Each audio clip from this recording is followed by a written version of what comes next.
오늘은 11월 11일 수요일입니다. 이제 다 함께 사도신경으로 신앙 고백하심으로 새벽 예배를 시작하겠습니다. 전능하사 천지를 만드신 하나님 아버지를 내가 믿사오며 그 외아들 우리 주 예수 그리스도를 믿사오니 이는 성령으로 잉태하사 동정녀 마리아에게 나시고 본디오 빌라도에게 고난을 받으사 십자가에 못 박혀 죽으시고 장사한 지 사흘 만에 죽은 자 가운데서 다시 살아나시며 하늘에 오르사 전능하신 하나님 우편에 앉아 계시다가 저리로서 산 자와 죽은 자를 심판으로 오시리라. 성령을 믿사오며 거룩한 공예와 성도가 서로 교통하는 것과 죄를 사하여 주시는 것과 몸이 다시 사는 것과 영원히 사는 것을 믿사옵나이다. 아멘. 오늘 우리에게 주시는 하나님의 말씀은 데살로니가 후서 2장 1절에서 12절까지 말씀입니다. 제가 봉독해 드리겠습니다. 형제들아, 우리가 너희에게 구하는 것은 우리 주 예수 그리스도의 강림하심과 우리가 그 앞에 모임에 관하여 영으로나 또는 말로나 또는 우리에게서 받았다는 편지로나 주의 날이 이르렀다고 해서 쉽게 마음이 흔들리거나 두려워하거나 하지 말아야 한다는 것이라. 누가 어떻게 하여도 너희가 미혹되지 말라. 먼저 배교하는 일이 있고 또 저 불법의 사람 곧 멸망의 아들이 나타나기 전에는 그 날이 이르지 아니하리니 그는 대적하는 자라. 신이라고 불리는 모든 것과 숭배함을 받는 것에 대항하여 그 위에 자기를 높이고 하나님의 성전에 앉아 자기를 하나님이라고 내세우느니라. 내가 너희와 함께 있을 때에 이 일을 너희에게 말한 것을 기억하지 못하느냐. 너희는 지금 그로 하여금 그의 때에 나타나게 하려 하여 막는 것이 있는 것을 아나니 불법의 비밀이 이미 활동하였으나 지금은 그것을 막는 자가 있어 그 중에서 옮겨질 때까지 하리라. 그때에 불법한 자가 나타나리니 주 예수께서 그 입의 기운으로 그를 죽이시고 강림하여 나타나심으로 패하시리라. 악한 자의 나타남은 사탄의 활동을 따라 모든 능력과 표적과 거짓 기적과 불의의 모든 속임으로 멸망하는 자들에게 있으리니 이는 그들이 진리의 사랑을 받지 아니하여 구원함을 받지 못함이라. 이러므로 하나님이 미혹의 역사를 그들에게 보내사 거짓 것을 믿게 하심은 진리를 믿지 않고 불의를 좋아하는 모든 자들로 하여금 심판을 받게 하려 하심이라. 아멘. 할렐루야. 오늘 하루도 주님의 말씀과 함께 시작하시는 성도님들을 주님의 이름으로 축복합니다. 아마도 주변에 아는 분들 가운데서 이단에 빠진 것을 알고 당황하신 적이 있는 분들도 계실 겁니다. 이단에 빠진 분들은 성경을 잘못 알거나 또는 성경을 너무 몰라서 이단도 기독교 안에 여러 교단 가운데 하나라고 생각을 해서 가볍게 생각하고 이단에 빠진 분들도 계십니다. 전에 어느 성도님 한 분이 안식교에 빠지셨다가 안식교를 나와서 저희 교회에 나오신 분이 계셨습니다. 처음에 오시면 새신자 신방을 제가 댁으로 가게 되는데 신방을 가서 어떻게 이단에 빠지시게 되었는지를 물었습니다. 그분 말씀이 이단인 줄 모르고 기독교 안에 여러 교단이 있듯이 다른 교단이라고 생각하셨다고 하는 겁니다. 그런데 다니다 보니까 좀 이상한 것이 있기는 있었다는 겁니다. 예배당에 십자가도 없고 부활절도 지키지 않더라 합니다. 그래서 어느 날 왜 우리가 부활절을 지키지 않느냐고 물었더니 우리는 그보다 더 중요한 재림을 강조한다고 대답을 하더라고 하는 것입니다.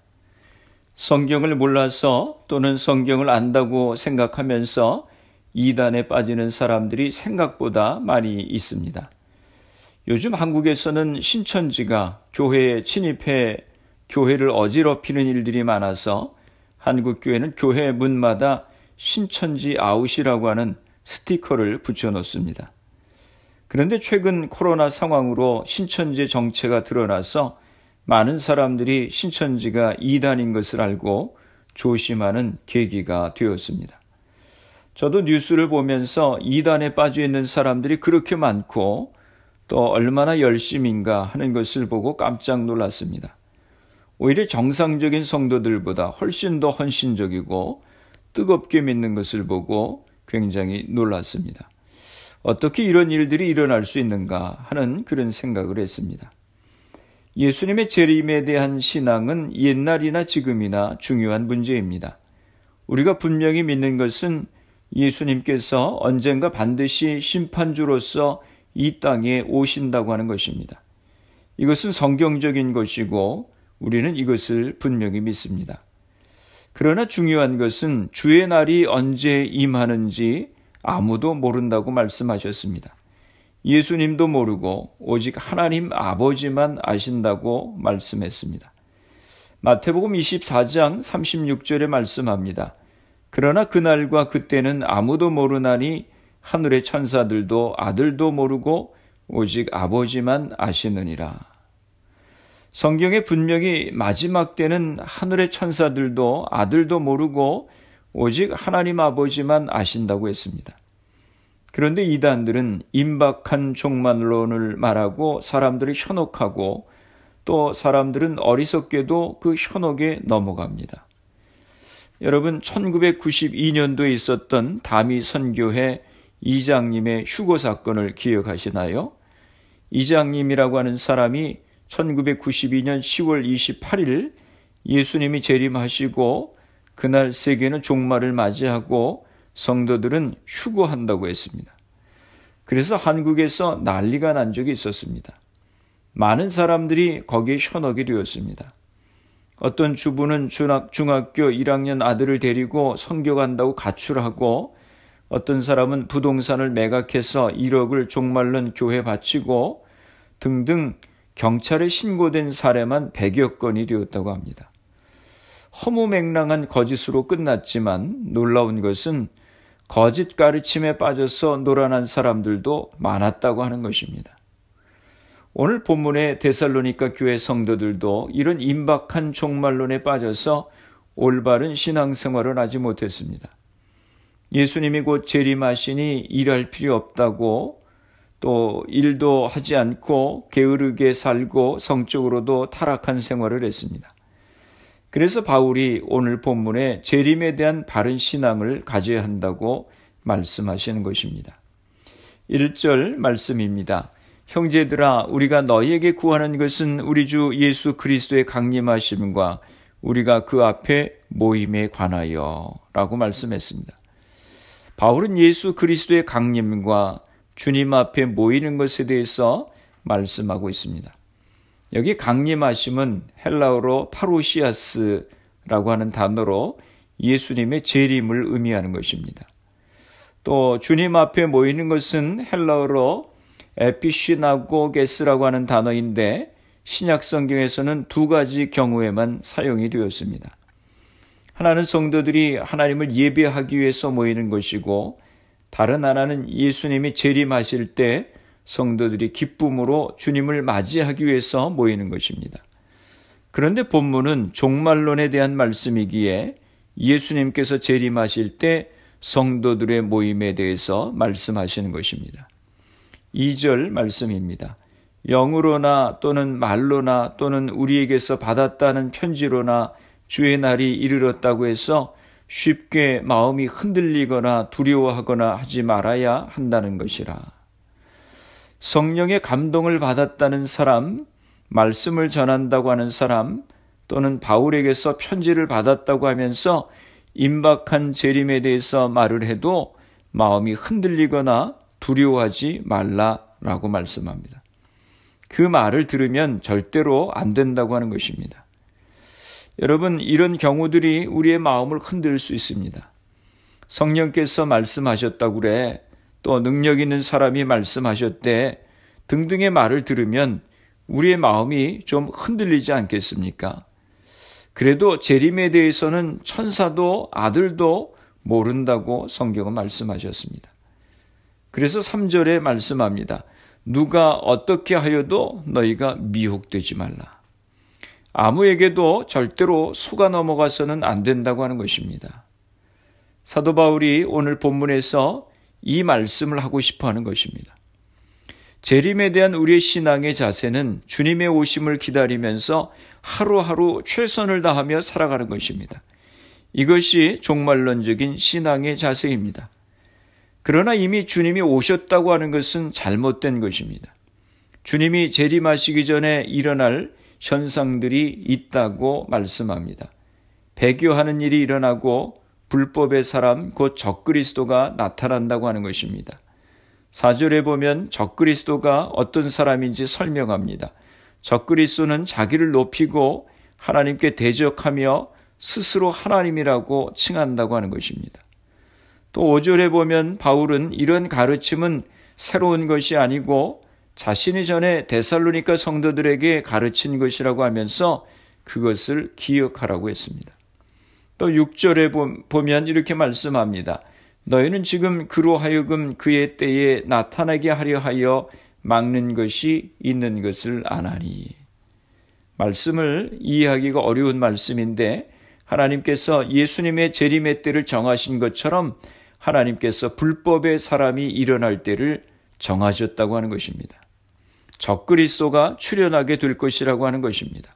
7절 말씀입니다. 불법의 비밀이 이미 활동하였으나 지금은 그것을 막는 자가 있어 그 중에서 옮겨질 때까지 하리라. 악의 세력이 은연중에 활동하고 있다고 하는 것입니다. 8절 말씀입니다. 그때 불법한 자가 나타나리니 주 예수께서 그 입의 기운으로 그를 죽이시고 강림하여 나타나심으로 패하시리라.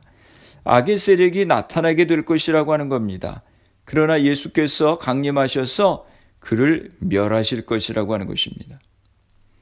주님이 재림하시기 전에 일어날 현상에 대해서 사도 바울이 설명을 했습니다. 배교자가 나타나고 적그리스도가 나타나서 믿는 사람을 유혹할 것이라고 하는 것입니다. 그러나 주님이 재림하시면서 적그리스도를 멸하실 것이라고 말씀하셨습니다. 그러나 우리 그리스도인들이 주의해야 할 것이 있습니다. 그것이 무엇입니까? 9절에 말씀합니다. 악한 자의 나타남은 사탄의 활동을 따라 모든 능력과 표적과 거짓 기적과 악한 자가 사탄의 능력을 빌어서 모든 능력과 표적과 거짓 기적을 일으킬 것이라고 하는 것입니다. 이렇게 거짓 능력과 표적과 기적을 통해서 하려고 하는 의도가 무엇입니까? 10절 상반절에 말씀합니다. 불의의 모든 속임으로 멸망하는 자들에게 있으리니. 온갖 악랄한 속임수를 다 써서 사람들을 멸망시키려고 하는 것입니다. 그렇습니다. 악한 자들, 이단에 속한 자들은 온갖 방법을 써서 성도들을 넘어뜨리려고 하고 현혹하는 것입니다. 그러므로 우리 성도들은 늘 영적으로 깨어 있어야 하는 것입니다. 바울은 계속해서 어떤 사람이 악한 영에 미혹되어 넘어지는지 말씀하고 있습니다. 10절 하반절입니다. 이는 그들이 진리의 사랑을 받지 아니하여 구원함을 받지 못함이라. 사탄이 그렇게 강한 능력으로 역사한다고 해도 모두가 넘어지는 것은 아닙니다. 사탄에게 미혹당하는 사람만 멸망하게 된다고 하는 것입니다. 그런데 어떤 사람이 미혹된다고 했습니까? 하나님의 진리를 사랑하지 않고 그가 선물로 주시는 구원을 받아들이기를 거부한 사람은 사탄에게 미혹되고 결국에는 멸망에 이르게 된다고 하는 것입니다. 하나님의 말씀을 사랑하지 않고 예수님을 나의 구주로 영접하기를 거부한 사람은 결국 사탄에 넘어지게 되고 심판에 이르게 된다고 하는 것입니다. 진리의 사랑을 받지 아니하여라고 분명하게 말씀했습니다. 그런데 영어 성경에는 받지 아니하여를 refuse라고 하는 단어로 번역하고 있습니다. 내가 거부했다고 하는 것입니다. 사랑하는 성도 여러분, 예수를 믿을 때 주님이 나의 그리스도시라고 하는 분명한 믿음이 있어야 하는 것입니다. 나의 이성으로 생각으로 내가 보지 못하였으니 믿을 수 없다고 거부하면 안 된다고 하는 것입니다.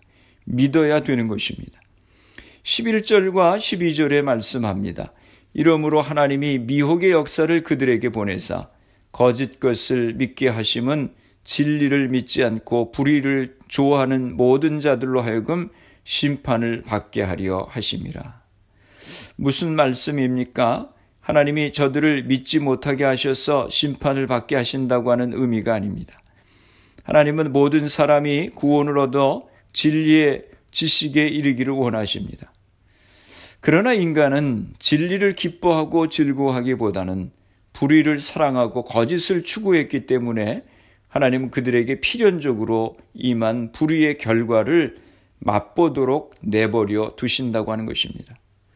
심판은 진리를 거절한 자들에게 궁극적으로 도달하게 될 결과라고 하는 것입니다. 말씀을 정리합니다. 거짓 선생들과 악한 자들이 나타나서 온갖 속임수로 성도들을 넘어지게 하고 미혹한다고 말씀했습니다. 그러나 어떤 속임수와 거짓말에도 넘어가지 말고 말씀만을 의지하고 굳게 믿음을 지키라고 말씀합니다. 내일 또는 곧 종말이 온다고 누가 어떤 거짓을 말해도 절대로 현혹되지 말라고 하는 말씀입니다. 마지막 때는 오직 하나님만이 아신다고 했습니다. 성도들은 하루하루 주님의 오심을 기다리면서 오늘을 최선을 다해서 믿음 가운데 살아가면 그것이 바로 주님의 오심을 준비하며 살아가는 것입니다. 마귀에게 넘어가는 자는 자기 믿음 없음과 진리를 사랑하지 않고 주님의 은혜를 받아들이지 않았기 때문인 것입니다. 우리의 믿음이 말씀 위에 굳게 서야 합니다. 2000년 전에 데살로니가 성도들이 재림에 관해서 현혹된 것 같이 오늘날의 성도들도 현혹되어 넘어지는 자들이 너무 많이 있습니다. 오직 하나님의 말씀만을 붙들고 하루하루 최선을 다해서 주의 영광을 위해서 살아가시기를 주님의 이름으로 축원합니다. 기도하시겠습니다. 거룩하신 아버지 하나님, 은혜와 사랑을 감사합니다. 오늘날도 많은 사람들이 이단에 넘어가고 거짓에 속아 넘어가 믿음을 저버리는 잘못을 하는 것을 봅니다. 주님, 저희들의 믿음이 말씀에 굳게 서게 하여 주시옵소서. 주님의 재림은 아버지만 아신다고 말씀했는데 저희들이 어떤 말에도 미혹되지 않게 하시고 하루하루 최선을 다해서 믿음 가운데 살아갈 수 있도록 은혜를 허락하여 주시옵소서. 교회와 성도들을 위해서 기도합니다. 흩어져 있는 주의 백성들, 가정들을 지켜주시고 질병으로 인하여 어려움 가운데 있는 이들을 치료하여 주시옵소서. 우리의 가정들을 축복하여 주시고 자녀들을 복되게 하시고 주신 사업과 직장을 붙들어 주옵소서. 질병으로 고생하시는 성도들을 기억하시고 치료하여 주옵소서. 코로나 바이러스의 문제가 하루속히 해결되어서 모두가 정상적인 생활을 할 수 있도록 은혜를 허락하여 주옵소서. 오늘 하루도 주님과 동행하는 복된 하루가 되게 하여 주옵소서. 예수님의 이름으로 기도드리옵나이다. 아멘.